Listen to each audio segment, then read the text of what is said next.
यहाँलाई स्वागत छ। धेरै धेरै धन्यवाद, नमस्कार। पछिल्लो समय केमा बिजी हुनुहुन्छ भनेर मैले प्रश्न सोधेँ भने जवाफ के दिनुहुन्छ तपाईँ?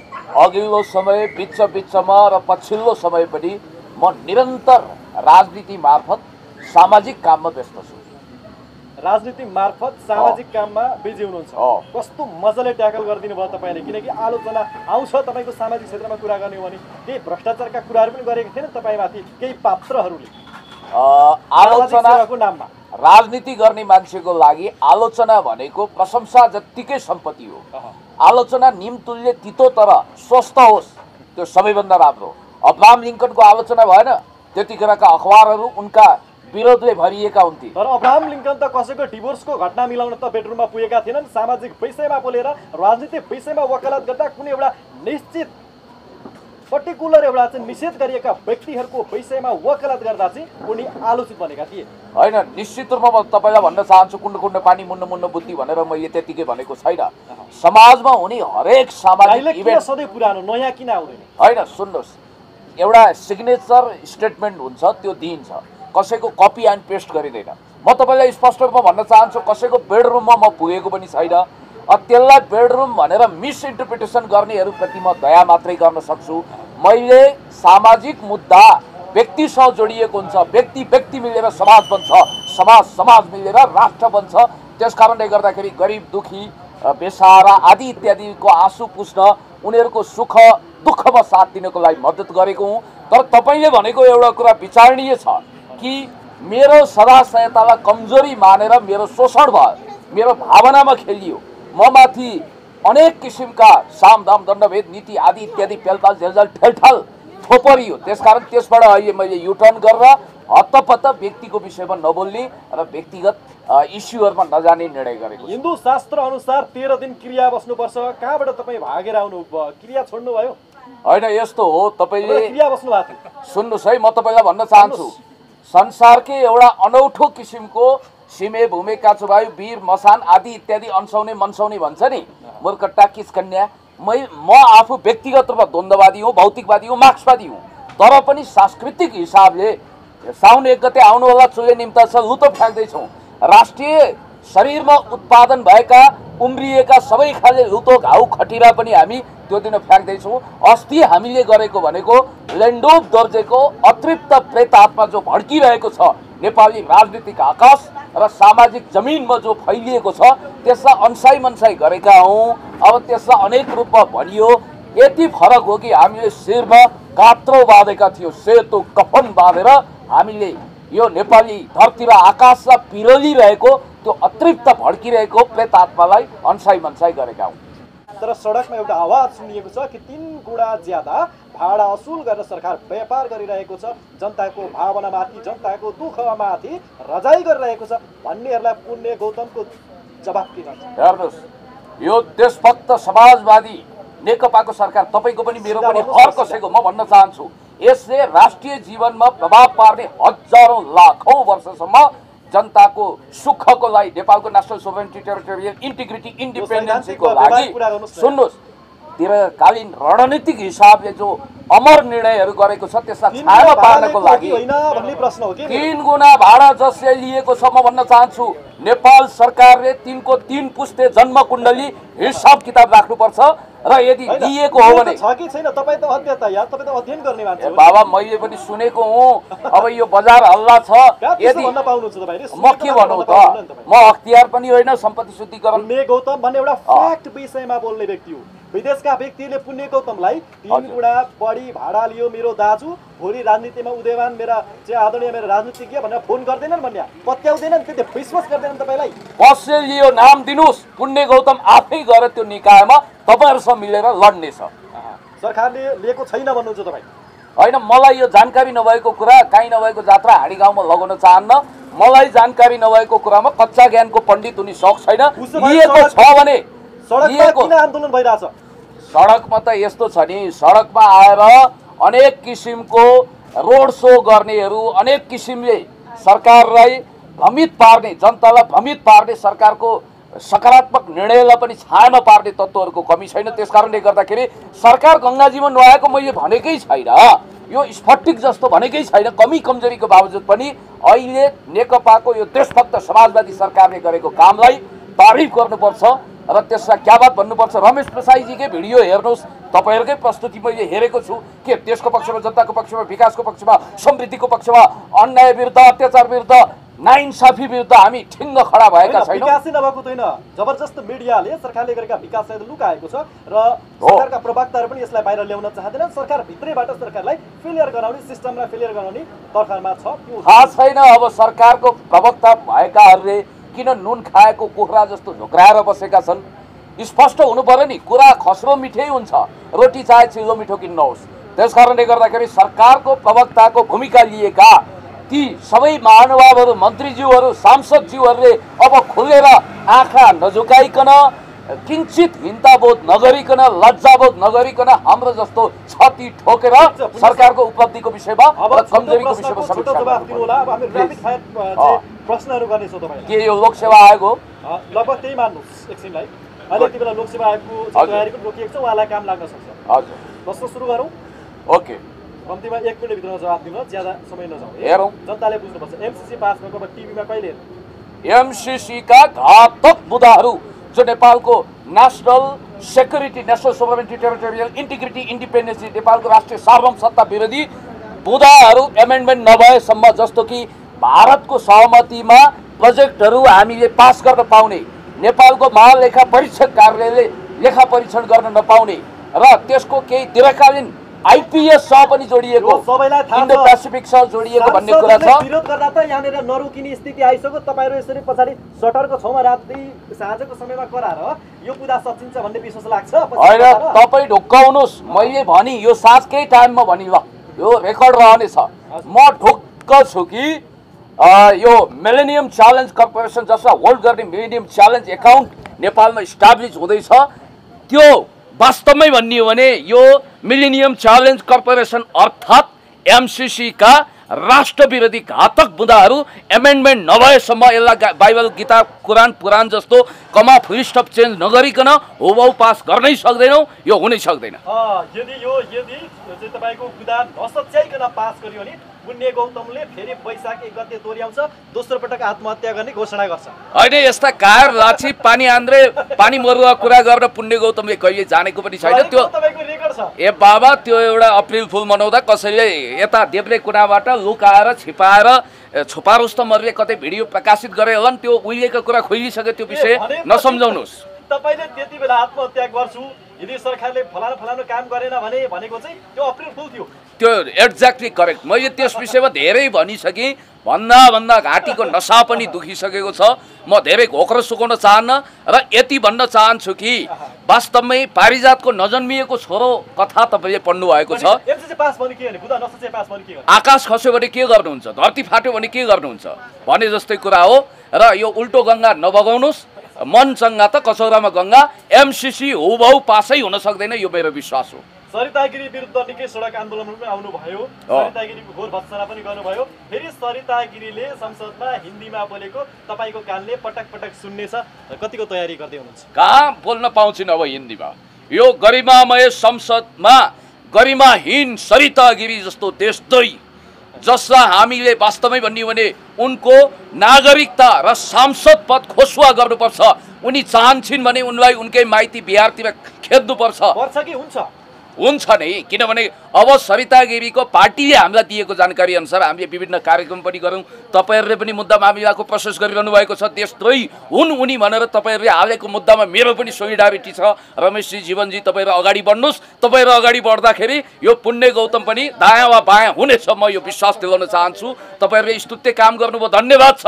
र अर्को कुरा म भन्न चाहन्छु, चाहे त्यो लेन्डुपेको प्रेत आत्मा अन्साई मनसाई गर्ने कुरा होस्, म मार्क्सवादी भए पनि, चाहे पुतला जलाउने कुरा होस्, चाहे उनको घरै अगाडि गएर आमरण रिले अनसन गर्ने कुरा होस्, चाहे जनता समाजवादीको कार्यालय अगाडि गएर आँखा सिधा सिधा जुदाएर चोर औँलो ठडाएर कहाँ छिन् सरिता गिरी, सरिता गिरीको सांसद र नागरिकता खोज्नुपर्छ भनेर आवाज बुलन्द गर्ने हामी हौँ। खबरदार, संसदमा उभिएर हिन्दीमा बोलेर अङ्गीकृत राष्ट्रपति प्रधानमन्त्री प्रधान सेनापति बनाउँछौँ भन्ने कुटिल चालबाजी अब कसैले नगरे हुन्छ। तिनीहरू वर्षायामका छाते च्याउ जस्तो उगिएर जानेछन्, समाप्त हुन्छन्। तपाईँका यी अभिव्यक्तिहरू सुन्दा घरिघरि हाँसो छुट्छ, घरिघरि साँच्चीको देशभक्ति भावना पनि जाग्छ। हाँस्नु पर्दैन, म सेन्स अफ ह्युमर क्रिएट गर्न बोलिरहेको छैन। अब हाँस उठ्छ भने यो मेरो अतिरिक्त क्षमता हो। पछि समय निकै सौहार्दमय वातावरणमा अन्तर्वार्ता लिने प्रयत्न गरिरहेको छु। ओके, प्रसङ्ग थोरै बदलौँ। हुन्छ, यसलाई वैयक्तिक प्रश्न नभन्नुहोला, तपाईँप्रति केन्द्रित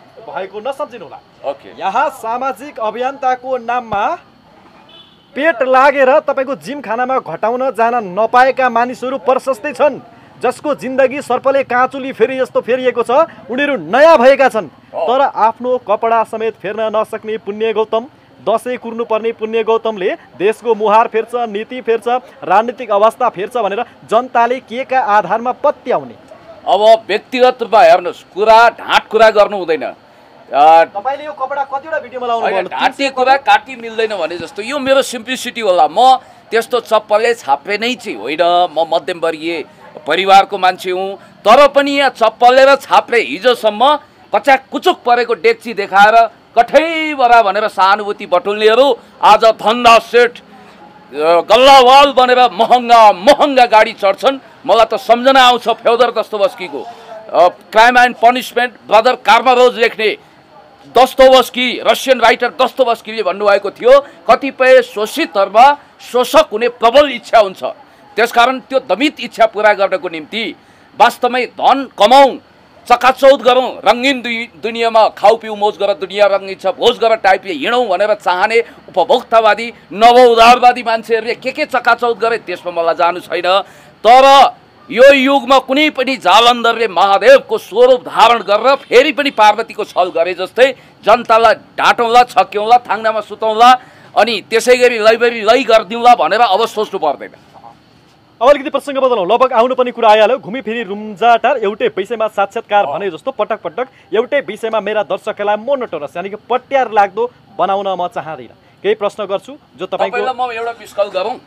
यही मेसोमा म के भन्न चाहन्छु भने तपाईहरूले शासक कस्तो हुनुपर्छ भन्ने उदाहरण पछ्याउँदै जानुहुन्छ भने उरुग्वेको राष्ट्रपति जसलाई आधुनिक होचिमिन भनिन्छ जोसेफ मुजिकालाई हेर्नुहोस्, 100% तलब भत्ता गरिबलाई दान गरेका छन्। यो देशमा त्यस खालको शासक हुनु जरुरी छ, त्यस खालको प्रशासक हुनु जरुरी छ। पुण्य गौतमले पनि एउटा सङ्कल्प लिएको छ, राज्यको कुनै पनि आधिकारिक निकाय राजकीय पदमा गयो भने उसले सुनदाम सुको पनि लिने छैन। र मेरो मान्यता के भने जनताको जीवनस्तर जस्तो छ हामी त्यस्तै रूपमा अगाडि बढ्नुपर्छ। जबसम्म जनताहरू गाडी चढ्ने हुने छैनन्, जबसम्म जनताहरू ताउलोमा जाउलो पकाउन सक्षम हुने छैनन्, तबसम्म हामीले 84 व्यञ्जन अगाडि राखेर फाफा फुफु गर्नु हुँदैन। ठिक छ, मैले यो कुरा एकैछिनलाई पत्याइदिएँ तपाईँको कुरा। यहाँ पत्याएन भने फेरि लामो बहस हुन्छ। मैले केही समयलाई पत्याएको छु। यद्यपि सैद्धान्तिक विषयमा तपाईँमा कुनै समय कालो चिया खाँदै छलफल गरौँला है। अलिकति प्रसङ्ग बदलौँ। तपाईँ फ्याक्ट यानि कि यथार्थ आलोचनालाई कतिको स्वीकार गर्नुहुन्छ? एकदम मजाले आलोचना पचाउने कुरामा त मेरो छाला गैँडाको जस्तो ज्याद्रो भइसक्यो। मजाले आलोचना सर पचाइदिन्छु। ठिक छ, म पहिलो प्रश्न गर्न चाहन्छु। नाकाबन्दीताका समयमा जति बेला गोविन्द गौतमको पनि भारतीय एसएसपीद्वारा हत्या भएको थियो, सो समयमा पुण्य गौतमका अन्तर्वार्ताहरू यो देशमा राजनीति गर्न चाहने उदयवान व्यक्ति सँगसँगै राष्ट्रका उच्च पदस्थ व्यक्तिहरूले पनि तपाईँको त्यो शब्द सङ्कलन त्यस्तै गरी तपाईँको अन्तर्राष्ट्रिय राजनीतिक क्षेत्रमा तपाईँको त्यो विज्ञतालाई मानिसले खोजेर समय सान्दर्भिक तवरले आफ्नो समय खर्च गरेर सुन्ने गर्दथे। तपाईँको त्यो ओस थियो जुन त्यति बेलाका तत्कालीन शासकहरूमा पनि थिएन भनेर कतिपय पात्रहरूले भन्ने गरेका छन्। तर त्यो पुण्य गौतम आज किन भोइ मान्छे बन्यो, आज किन माटोमा मिल्यो, त्यो ज्ञान तपाईँको किन कसरी तपाईँले दुरुपयोग गर्नुभयो भनेर प्रश्न गर्छ। तपाईँको प्रश्नसँग म 50% सहमत र असहमत छु। 50-50 तपाईँलाई मिडियाले खोज्ने गर्थ्यो। पुण्य गौतमको पाउनु, पुण्य गौतमको आवाज पाउनु मिडियाको निम्ति सबैभन्दा ठुलो कुरा थियो। आज पुण्य गौतमका अन्तर्वार्ताहरू तरकारीको विषयमा पनि आउँछन्, आज पुण्य गौतमका अन्तर्वार्ताहरू डिभोर्सको विषयमा पनि आउँछन्। अनि कसरी पत्याउने कि पुण्य गौतम अन्तर्राष्ट्रिय विश्लेषक हो, त्यो दिनहरूलाई कसरी फर्काउने, कसरी फ्ल्यासब्याक गर्ने त? होइन, इतिहास चाहेर पनि दोहोरिँदैन, मौका आउँछ पर्खिँदैन, भएको खोलो फर्किँदैन। होइन यस्तो होइन, मैले युटर्न गरिसकेँ। तपाईँहरूको अमूल्य सुझावलाई मैले महसुस गरेको छु। मैले पनि अलिकति बिचमा कतिपय कुरामा आफ्नो सरलतालाई मैले प्रयोग गर्दाखेरि अनावश्यक रूपमा कतिपयले मेरो संवेदनामाथि खेले मिसयुज गरे भन्ने महसुस गर्दा गर्दै पनि म तपाईँलाई एउटा आशा भरोसा विश्वास दिलाउन चाहन्छु कि पुण्य गौतम व्यक्तिगत रूपमा एउटा अंश हो, समग्र होइन। म देवादिदेव महादेव जस्तो चर्को वकालत पनि गर्न चाहन्न, तर कुरा के छ भने जतिखेर तपाईँले ठिक कुरा सम्झाउनु हो, गोविन्द गौतम जस्तो यो देशको होनाहर देशभक्त सपुतलाई एसएसपीले जसरी निर्ममतापूर्वक विस्तारवादी सेनाले रक्ताम्य बनाएर ढाले, त्यतिखेर हामीले ललकारेकै हौँ, विस्तारवादी शक्तिलाई खबरदारी गरेका हौँ। तपाईँका धेरै कुराहरू जुन दर्शकलाई थाहा छैन, मलाई थाहा पाएँ अङ्ग्रेजी भाषालाई नेपाली अनुवादन गरेर अङ्ग्रेजी किताबहरूलाई नेपालीमा प्रकाशन गर्न सहयोग गर्ने एउटा तपाईँ पर्दा पछाडिको व्यक्ति हो, तपाईँको सशक्त भूमिका रहन्छ।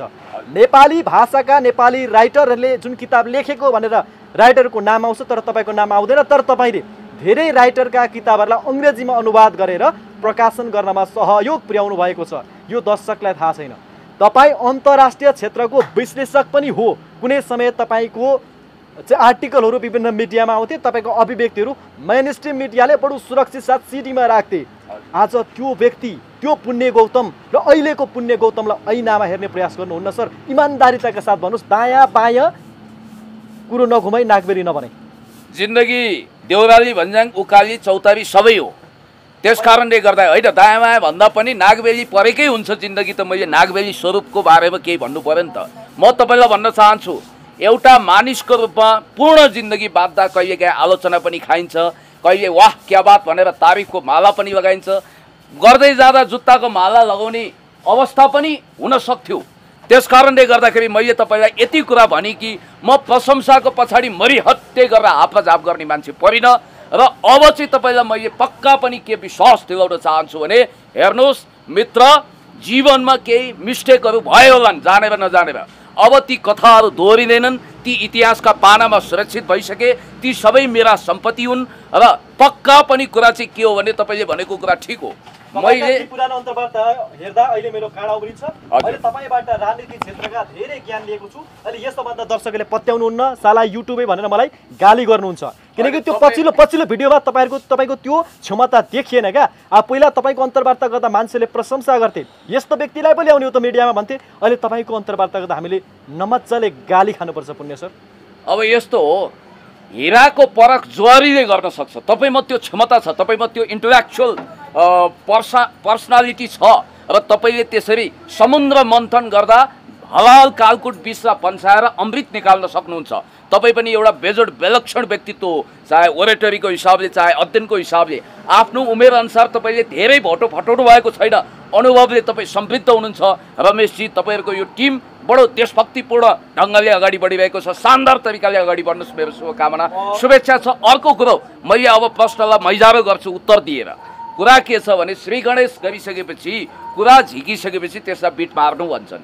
जहाँसम्म मलाई लाग्छ, म सबैभन्दा अध्ययनशील म भन्दिनँ, हजारौँ पुस्तक पढियो होला, खड्गमान सिंहदेखि बिपी गोइरालासम्मको पढियो होला, अङ्ग्रेजीलाई नेपालीमा अनुवाद पनि गरियो होला, पर्दा पछाडि बसेर धेरै भूमिका खेलियो होला। र एक हिसाबले भन्नुपर्दा कहिलेकाहीँ के हुन्छ भने कुमालेले माटोलाई भाँडाको आकार दिन्छ, त्यस्तो कुमालेको भूमिका पनि निर्वाह गरियो होला। व्यासासनमा बस्ने पण्डित भन्दा कहिलेकाहीँ गणेशको भूमिका पनि प्रमुख हुन सक्छ, यो कुरा पनि ख्याल गर्नु होला। 12 मासे बिग्रिँदा 12 सप्रन्छ, याद गर्नु होला। 12 मासे बिग्रियो भने 12 सप्रन्छ, तर विद्वान बिग्रियो भने देश बिग्रन्छ भनेर प्रधानमन्त्रीले भन्नुभएको थियो। होइन, अब विद्वान बिग्रिएको भनेर ककल्ला इङ्गित गर्नुभयो, त्यो छुट्टै कुरा हो। क्यामेरा अगाडि तपाईँ देखिनु भएको छ होइन, क्यामेरा अगाडि तपाईँले अहिले पो मलाई देखाउनुभयो, मानौ तपाईँ प्रधानमन्त्रीमा मलाई यसो भनिरहनु भएको छ, यो भावमा तपाईँ बोल्नु हो। प्रधानमन्त्रीको ठुलो प्रशंसक हुँ, मलाई त यो भन्दा त नेकपाको झोलियोस् भन्नुहुन्छ। मैले आजसम्म कसै कुनै पनि पार्टीको म कार्यकर्ता होइन, कसैको मैले नारासम्म एउटा खिचेको छुइनँ। म पार्टीको होइन, म प्रधानमन्त्रीको मात्र प्रशंसक हुँ होइन। म यसरी गलतमा इन्टरप्रेसन नगर्नु होला। होइन, तपाईँलाई म धन्यवाद दिन्छु, तपाईँ धन्य हुनुहुन्छ, तपाईँसँग मैले इन्टरभ्यू गर्नु पनि मेरो पनि एउटा सौभाग्य हो। र म जिन्दगीमा सुन्नुहोस्, प्रश्न सोध्न चाहिनँ क्या, म तपाईँप्रति मात्र केन्द्रित। म चाहन्छु पुण्य गौतम फ्ल्यासब्याक भएर फेरि पनि आओस्। धन्यवाद छ, तपाईँको शुभेच्छालाई म सल्युट गर्न चाहन्छु। कुरा यति मात्रै हो कि म जिन्दगीमा महत्त्वाकांक्षाको ढाकर बोकेर म कुनै पनि घुम्ती मोडमा एक हिसाबले भन्दा तारै भिरमा लडखडाउन चाहन्न। म त्यस्तो जङ्गली महत्त्वकांक्षा राखेर त्यो महत्त्वकांक्षाको लागि खेलकुद गर्ने म्याराथन गर्ने मान्छे पनि परिन र मेरा विज्ञानलाई मान्ने कि नमान्ने? मेरा सपनाहरू गगन थापा र विश्वप्रकाश शर्माको शिरबाट झरेका कपालहरू जो कहिल्यै उम्रिँदैनन् त्यस्ता पनि होइनन्। मेरा सपनाहरूको पुनरोदय हुन्छ, पुनर्जन्म हुन्छ। निश्चित रूपमा योभन्दा नयाँ तरिकाले सभ्य भव्य तरिकाले आफूलाई रूपान्तरण गरेर अगाडि लाने सङ्कल्प। तपाईँले बडो सस्तो रूपमा उहाँहरूको आलोचना गरेर सस्तो रूपमा तपाईँले वैयक्तिक आलोचना गर्नुभयो, उहाँहरूको कमजोर पक्षलाई आलोचना गरेकै छैन। भएको कुरा त भन्न पाउनु पर्यो नि। उहाँहरूको शिरबाट कपाल झरेकै हो, सोरेयाना सही कुरा हो र त्यो फेरि उम्रिँदैन, त्यो पनि 1000% सत्य कुरा हो। मैले त मेटाफोरिक प्रतीकात्मक रूपमा भने होइन। ल ठिक छ, यो चाहिँ म व्यक्तिगत कुरातर्फ जान्न। अर्को प्रश्न सोध्छु, तपाईँ विज्ञानलाई कतिको मान्नुहुन्छ? 100% मान्छु। विज्ञान तराईको कुनै ठाउँमा 100 ठाउँमा एक हात मात्रै खन्दै हिँड्यो भने त्यो केही पनि काम लाग्दैन, मात्र माटो खोस्रेको हुन्छ। तर त्यही 100 हात एक ठाउँमा खन्यो भने त पानी निस्कन्छ नि। पुण्य गौतमको किन अहिले चाहिँ तपाईँको निश्चित गन्तव्य देखिँदैन? होइन, तपाईँले ठिकै भन्नु हो। 10 ठाउँमा 10 फिट खन्दा स्याप्पै सुक्ने कुवा बन्ला, तर एकै ठाउँमा 100 फिट खन्नुस् इनार बन्छ भने जस्तै तपाईँले प्रतीकात्मक कुरा गर्नुभयो। र म पनि के कुरामा विश्वास गर्छु भने एकले थुकीमा सुकी 100ले थुकीमा नदी, एउटै कुरामा प्रयत्न गरेर एकदम आफूलाई त्यो लक्ष्यमा केन्द्रित गरेर अर्जुन दृष्टि राखेर अगाडि बढ्नुस् भन्ने शुभेच्छा मेरो लागि आशीर्वचन हो। एकलव्य छाटमा अर्जुन दृष्टि लगाएर एकदम कहिले पनि पुण्य गौतम बढेको देखिएन क्या? दर्शकले चिन्ता गरेका छन् तपाईँलाई हेरेर। तपाईँलाई हेर्दा रिस उठ्छ अरे उहाँहरूलाई। होइन, यस्तो हो, दर्शकहरू पनि हेर्नका हुन्छन्। म दर्शक भन्दा साथ दर्शकलाई सबै दर्शक भगवान हुनुहुन्छ। कोही महिषासुर छैन, कोही कंस छैन भन्दिनँ।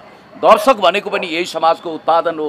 त्यसकारणले गर्दाखेरि कसले के भन्नुहुन्छ भन्ने कुरालाई पनि ध्यान दिने, मूल जोड चाहिँ केमा दिने भने आफू सत्यनिष्ठ भएर एक हिसाबले भन्दा सर्वै भवन्तु सुखिनः सर्वै सन्तु निरामया सर्वजना हितायको मान्यता लिएर अगाडि बढौँ न। नेकपा भित्र पुण्य गौतम जति राम्रोसँग वकालत गर्ने युवा नेताहरू देखिएका छैनन्। यद्यपि तपाईँलाई यति बेला जनताहरू नेता भन्ने शब्द त्यो दिन मान्दैनन्। तपाईँ बडो सस्तो हुनुभयो। तर तपाईँले भोलिका दिनमा गगन थापा, विश्वप्रकाश शर्मा लगायतका अन्य युवा नेताहरू जस्तै आफ्नो स्ट्याम्प लिँदै जानुभयो, त्यो स्ट्यान्डर्ड कायम गर्दै जानुभयो। कसैको तपाईँको बेडरुममा पुग्नु भएन, कसैको डिभोर्समा पुग्नु भएन, राजनीतिक कोर्सको अध्ययन गर्नुभयो, अन्तर्राष्ट्रिय क्षेत्रका राजनीतिलाई विश्लेषण गर्नुभयो, तुलनात्मक विश्लेषण बन्नुभयो भनेदेखि त त्यो तपाईँको लागि राम्रो नि। दर्शकले त्यो चाहेका पनि छन्। तपाईँको ज्ञान खेरो नजाओस् भनेर त म आफै पनि भन्छु कि म महँगो हुने सौख पाल्दै गर्दा त्यस्तो कोहिनुर हिरा नहौँ कि जसलाई कसैले किन्न नसकोस्, जसलाई बजारमा राखेर भारी मोलमा बेच्ने गरी मोलमलाई गरियोस्। म बिकाउ माल होइन। पहिलो कुरो, सस्तो हुने नाउँमा तपाईँलाई थाहा छ यत्र तत्र सर्वत्र जताततै छाउनी, त्यो हिसाबले पनि जाने जुन खालको मलाई यसरी जान्छ भनेर कसैले भन्ठान्नु भएको छ भने त्यो मृग तृष्णाबाट उहाँहरू मुक्त हुनुहोस्। म अब त्यसरी जान्न। जहाँसम्म मलाई लाग्छ तपाईँको शुभेच्छा ठिक छ, तर व्यक्तिगत कुरालाई जसरी हिजो गरिब दुखी एकदमै दिनहीन असहाय घाँसपास कपास शिक्षा स्वास्थ्य सुरक्षाको आधारभूत आवश्यकताको आधारमा तडपिएका भुइँ मान्छेहरूलाई मद्दत गर्दाखेरि साँच्चै यो सामन्ती समाजको नजरिया कस्तो रहेछ, विचित्रको रहेछ कि मलाई दोषी देख्नुभयो। सायद दोषी चस्मा उहाँहरूकै थियो, धुलो पुस्नु भएन। अब पुछेर हेर्नुहोस्। तर तपाईँलाई अर्को कुरा पनि भन्न चाहन्छु, यति धेरै तपाईँ दयावन्त नहुनुहोस्, यति धेरै कृपालुजी महाराज नहुनुहोस् कि तपाईँको शिरमा कसैले टेकोस्। यो कुरालाई चाहिँ मैले हेक्का राखेँ। कमेन्टहरूलाई अलिकति तपाईँको भिडियोमा आउने कमेन्टहरूलाई थोरै चाहिँ सुन्न सक्ने शब्दमा सम्पादन गर्दै मैले यहाँ संक्षेपमा केही कुरा राख्न सक्छु। यसो गरौँ, हामी जल्दो बल्दो राष्ट्रिय मुद्दामा नागरिकता विधेयकको कुरा गर्दैछौँ। त्यसपछि जाने म त्यो एउटा मात्रै प्रश्न गर्छु प्लिज। पुण्य गौतमको हिजोको अवस्था हेर्दा बडो सल्युट गर्न मन लाग्छ, गर्व लाग्छ। आजको अवस्था हेर्दा पुण्य गौतमलाई पाटन या त राँचीको दर्शन गराउन ढिला भइसक्यो भन्छन्। सायद यो पाटन वा राँचीबाट भर्खरै भागेको मान्छेले गरेको तातो कमेन्ट होला। मैले यहाँभन्दा धेरै सकिनँ तपाईँसँग, किनकि तपाईँ मैले मान्ने आइडल पर्सन हो। तपाईँ मेरो शब्द ज्ञान हो। किनभने कागले आफ्नो नाम आफै काट्छ। नागरिकता विधेयकको सन्दर्भमा तपाईँको आफ्नो धारणा सुनौ। स्पष्ट छु म यसमा। हामीले भनेको त के भने कुनै पनि विदेशी चेली डोलीमा हन्माउन साथ अनि त्यसपछि सिन्दुर ढल्काउन साथ, मङ्गलसूत्र ढल्काउन साथ जग्गे गाड्न साथ हात हातमा तातो रातो रातो किसिमको नागरिकता थम्ब्याइहालौँ भनेर नेपाली काङ्ग्रेस र अरू मधेसवादी दलहरू हिजोसम्म राजेन्द्र महतो वाह क्या बात आहा कस्तो ल्यान्डमार्क स्पिच डेलिभर गरेर राजेन्द्र महतो जस्तो पो नेता हुनुपर्छ भनेर मान्छे भनिरहेका थिए। तर आज तिनै राजेन्द्र महतो यिनी मान्छेहरू फेरि तपाईँले यो नाम लिएर कति गडबड गर्नुहुन्छ नमन ठान्नुहोस्। गगन थपा र विश्वप्रकाश शर्माले न त मिलेनियम च्यालेन्ज कर्पोरेसन एमसीसी का घातक बुदा हट्नुपर्छ भनेर कहिले भन्नुभयो, उहाँहरू हुबहु पास गर्नको निम्ति अगाडि बढ्नु भएको छ। नागरिकता विधेयकको विषय नेपालका युवा नेताहरूको मुखमा लगाम लागेको छ, नेपाली युवा नेताहरूको दिमागमा अर्कै किसिमको एउटा पार्टीको सफ्टवेयर इन्स्टल भएको छ, उनीहरू आफ्नो विवेकबाट चल्दैनन्। यो कुरा स्वीकार्नुहुन्छ, तपाईँ पनि पर्नुहुन्छ है त्यसमा? म पर्दिनँ, म स्वचालित किसिमको मान्छे हुँ, म परिचालित छैन। कांग्रेसको सरकारमा आएको कुरालाई नेकपाले यति बेला अनुमोदन गरेन भने अन्तर्राष्ट्रिय क्षेत्रबाट नेपालमा गर्ने विश्वसनीयता घट्छ भनेर अहिलेको सरकार दबावमा छ र पुरानो आफ्नो पालामा भएको सम्झौतालाई जसरी पनि लागू गराउनुपर्छ भन्ने कुरामा कांग्रेस आफ्नो प्रभावमा छ। हैन, कांग्रेसले साँच्चै न्यार्र गर्ने चिथोर्ने टोक्ने बाघ ल्याएर यहाँ छोड्न चाहन्छ।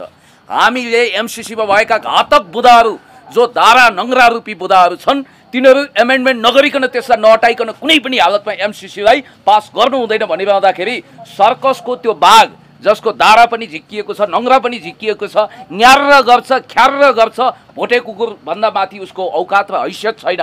हामीले एमसीसीलाई त्यो रूपमा यदि उसले हामीलाई तर्साउन मात्रै सक्छ अरू केही गर्न सक्दैन भनेर सोच्यौँ भने अन्यथा नहोला। र अर्को कुरो म तपाईँलाई भन्न चाहन्छु, नागरिकता विधेयकको विषयमा तपाईँले कुरा गर्नुभयो नि, हो 7 वर्ष रेसिप्रोकल विधि हो। भारतमा हाम्रो चेलीहरू झ्याइ पारेर जाने बित्तिकै जनतेबाखुरा ढाल्ने बित्तिकै होइन, ज्वाइँलाई त नागरिकता दिने कुरै छैन। यो देशलाई सिक्किमीकरण फिजीकरण हामी गर्न सक्दैनौँ। युगोस्लाभिया जस्तो अस्तित्व समाप्त पार्ने गरी स्कटल्यान्डमा जस्तो क्याटालोनियामा जस्तो हामी गर्न सक्दैनौँ। बोस्निया हर्जगोभिना नागरिकता दिनुपर्छ भन्ने आवाज उठेको छ नि। कुन चाहिँले भन्यो त्यो देशद्रोही हो, त्यो गलत मान्छे हो जसले यो देशलाई सिक्किमीकरण गर्न चाहन्छ, फिजीकरण गर्न चाहन्छ। खबरदार। नेकपाले यति बेला फ्रिज ल्याएको छ, यसलाई कति बेला चुनावी नारा पनि भनेका छन्, पहाडी राष्ट्रवादको नाम पनि दिएका छन्। म यसतर्फ जान चाहन्न, यति भनिदिनुहोस् यो नेकपाले प्रस्तावमा ल्याएको संसदमा चाहिँ अघि सारेको चाहिँ जो विदेशी बुवाहरूलाई 7 वर्ष नभइकन 7 वर्ष विवाह गरेको नपुगेसम्म नागरिकता नदिने भन्ने कुरा पास होला? चुनावी फन्डा सस्तो लोकप्रियता भनेको त जम्मैलाई चाउचाउ मकै भटमास जस्तो। सुन्नुहोस् म तपाईँलाई भन्न चाहन्छु, मकै भटमास जस्तो होइन, म एकदमै छिटो जवाब दिन्छु होइन, ठिक छ। मकै भटमास जस्तो चाउचाउ जस्तो जथाभावी बाँड्ने र सस्तो लोकप्रियता हासिल गरेर जसको पनि भोट लिने उद्देश्यले त नेपाली काङ्ग्रेस बहकिएको छ, ऊ छराइलिएको छ। र म तपाईँलाई भन्न चाहन्छु जुन संसदीय समितिबाट पास भएको छ संसदमा बकाइदा त्यो पास हुन्छ, पास गर्नुपर्छ। र हामीले त अझ के भनेको भने कमसे कम हामीले अहिले 7 वर्ष भारतले 7 वर्ष भन्छ भने 7 वर्षसम्म पर्खिने व्यक्ति 8औं वर्षमा घातक भएर आउँदैन भनेर चाहिँ कसरी भन्न सकिन्छ? यो कतिको सान्दर्भिक हो क्या? अङ्गीकृतले राजनीति नै गर्न नपाउने भनेर व्यवस्था राखिदिनुस् न। होइन यस्तो नेकपाको पुग्छ त्यो क्षमता, भोलि त्यो पनि हुन्छ। अङ्गीकृतलाई राजनीतिक अधिकार नदिने, कुनै पनि राजनीतिक अधिकार नदिने, जस्तो अहिले अङ्गीकृतलाई राष्ट्रपति प्रधानमन्त्री प्रधान सेनापति बन्न नदिने स्पष्ट संविधानले किटान गरेको छ। त्यो एक खालको सकारात्मक विभेदको नीति हो। तर म तपाईँलाई भन्न चाहन्छु अब जनता चेतनशील भइसके र हामीले 7 होइन 10 वर्ष राखौँ है, 15 वर्ष राखौँ भनेर हामीले जोड गऱ्यौँ। तर उनीहरूले लिडे रिपी गरे, राणो रुवाइरहे, नाइ मलाई त्यही केटी चाहिन्छ टाइपमा प्रकाश ओझाको गीत जस्तो हो कि पौडेलको गीत जस्तो उफ्रिताफ्री गरे। अहिले नेपाली काङ्ग्रेस गगन थापा, विश्वप्रकाश, शेरबहादुर देउवा, राजेन्द्र महतो हर कोही हामी त कति इमोसनल भइसक्यौँ भने नि जीवन सर। राजेन्द्र महतोले 34 सालमा नागरिकता प्राप्त गरे, उनको पिताश्रीले 35 सालमा नागरिकता प्राप्त गरेर संसारको 8औं आश्चर्यको रेकर्ड कायम गरे। त्यो कुरा भुल्यौँ, उनी भारतमा जन्मिएको कुरा भुल्यौँ। महाकाली सन्धि गर्नेहरू को हुन् भनेर ललकारिरहँदा महाकाली सन्धि उनकै पार्टी सद्भावनाले पनि गरेको थियो र उनका 4 जना सांसदहरू त्यतिखेर पार्लियामेन्टमा थिए। राजेन्द्र महतो खुदै आफै पनि केन्द्रीय सदस्य थियो त्यो पार्टीको भन्ने भुलेका छौँ। यहाँको वातावरणको कारणले गर्दा हामीले अन्तर्वार्तालाई अझ छिटो चाँडो सक्नु पर्छ। हस् म फ्याक्ट चाहन्छु। ओके, सुन्नुहोस् है, अङ्गीकृतले जीवनभर संसद टेक्न नपाउने, अङ्गीकृत नागरिकता भएका व्यक्तिले मुलुकमा शासन गर्न नपाउने भनेर प्रावधान गरियो, सो किसिमको नियम बनाइयो भने राम्रो कि 7 वर्षसम्म चाहिँ राजनीतिमा आउन नपाउने या त 7 वर्षसम्म चाहिँ नागरिकता नपाउने भन्ने व्यवस्था राम्रो? यस्तो यस नो क्वेसन। अहिलेको लागि नहुनी मामा भन्दा कानु मामा जाति भने जस्तो, फेरि यो मैले कुनै वर्ग विशेष, जाति विशेष, कुनै व्यक्ति विशेष, कुनै सम्प्रदाय विशेषलाई लक्षित गरेको होइन, माफ गर्नु होला, मैले भाषिक त्रुटि गरेँ होला। अहिलेको लागि सबैभन्दा राम्रो कुरो भनेको के हो भने यही हो, प्रगतिशील कुरा। भोलि समाजवादमा जाने कुरा गरेका छौँ नि त, त्यतिखेर हामी भन्छौँ तपाईँले भनेको कुरा होइन, सैद्धान्तिक होइन, त्यतिखेर तपाईँको बाणी अमर हुनेछ। तपाईँ त्रिकालदर्शी नास्त्रेदमस जस्तै भएर भविष्यवाणी गरिरहनु भएको छ। तपाईँको दुवै कुरो ठिक हो, किनभने अहिलेको लागि 7 वर्ष राखेर हामीले एउटा उपलब्धि हासिल गऱ्यौँ। अब हामीले यो गर्नु छ कि अङ्गीकृतलाई अरू सबै अधिकार दिए पनि राजनीतिक अधिकार दिनु हुँदैन भन्ने कुरामा म तपाईँसँग सहमत छु। भविष्यमा यही हुन्छ। आदरणीय मेरा दर्शकबिन, यति बेला हामीले भिडियो मोबाइलबाट खिचिरहेको छौँ र एक्सन नेपालको सबै भिडियो मोबाइलबाट खिच्छौँ। रातिको समयमा चाहिँ साँच्चै नराम्रो देखिने रहेछ, तर पुण्य गौतमको रूप भन्दा पनि उहाँका शब्दहरू, उहाँले हासिल गरेका ज्ञानहरू पछिल्लो समय मिडियामा आउन छोडेका छन्। पछिल्लो समय पुण्य गौतमका कोलाहाल किसिमका अभिव्यक्तिहरू मात्र सुन्न पाइएको छ, किन भन्ने मेरो आज प्रमुख जिज्ञासा थियो। यद्यपि बिचमा समय सान्दर्भिक कुराहरू पनि आज हामीले गऱ्यौँ। समय र संवादका लागि पुण्य गौतमलाई धन्यवाद दिनुभन्दा अगाडि तपाईँलाई मुकुन्देसँग दाँजेर हेर्नेलाई, मुकुन्देसँग दाँजेर बुझ्नेलाई सर्ट एन्सर अथवा सर्ट जवाफ के छ? पुण्य गौतम फगत पुण्य गौतम हो, एउटा साधारण जनता। राम्रो अरे अब त पुण्य गौतमले पुण्य गौतमको विषयमा मात्रै बोल्न सक्छ। म अरू कसैको प्रशंसा वा आलोचना गर्न चाहन्न। आलोचना त तपाईँ प्रशस्तै गर्नु, तपाईँ प्योर आलोचक हो नि, राजनीतिकै भन्दा ज्यादा तपाईँ आलोचक अहिले त होइन। आलोचना म त्यो ठाउँमा गर्छु जहाँ सप्रिने गुन्जाइस हुन्छ। आलोचना गरेर कहिल्यै कुकुरको पुच्छर 12 वर्ष ढुङ्गामा राखे पनि कहिल्यै सोझिँदैन भने जस्तो त्यस्ता गलकट्टा, त्यस्ता धन्दा सेठहरू, त्यस्ता अररा मान्छेहरूको आलोचना चाहिँ म गर्दिनँ। तपाईँलाई यसको जवाफ दिने थिएँ, आज समय छैन। अर्को अन्तर्वार्तामा अझ सुदृढ तवरले सम्भवतः त्यति बेला क्यामेरा किनिसकेको हुनेछु, त्यति बेला भेटौँला। ठिक छ, यो कुनै ढाँटको निम्तो होइन, खाइ पत्याउनु पर्छ। र तपाईँले जो बैना राख्नु हो आगामी अन्तर्वार्ताको, त्यसको निम्ति मलाई अलि चाँडो सूचित गर्नु होला।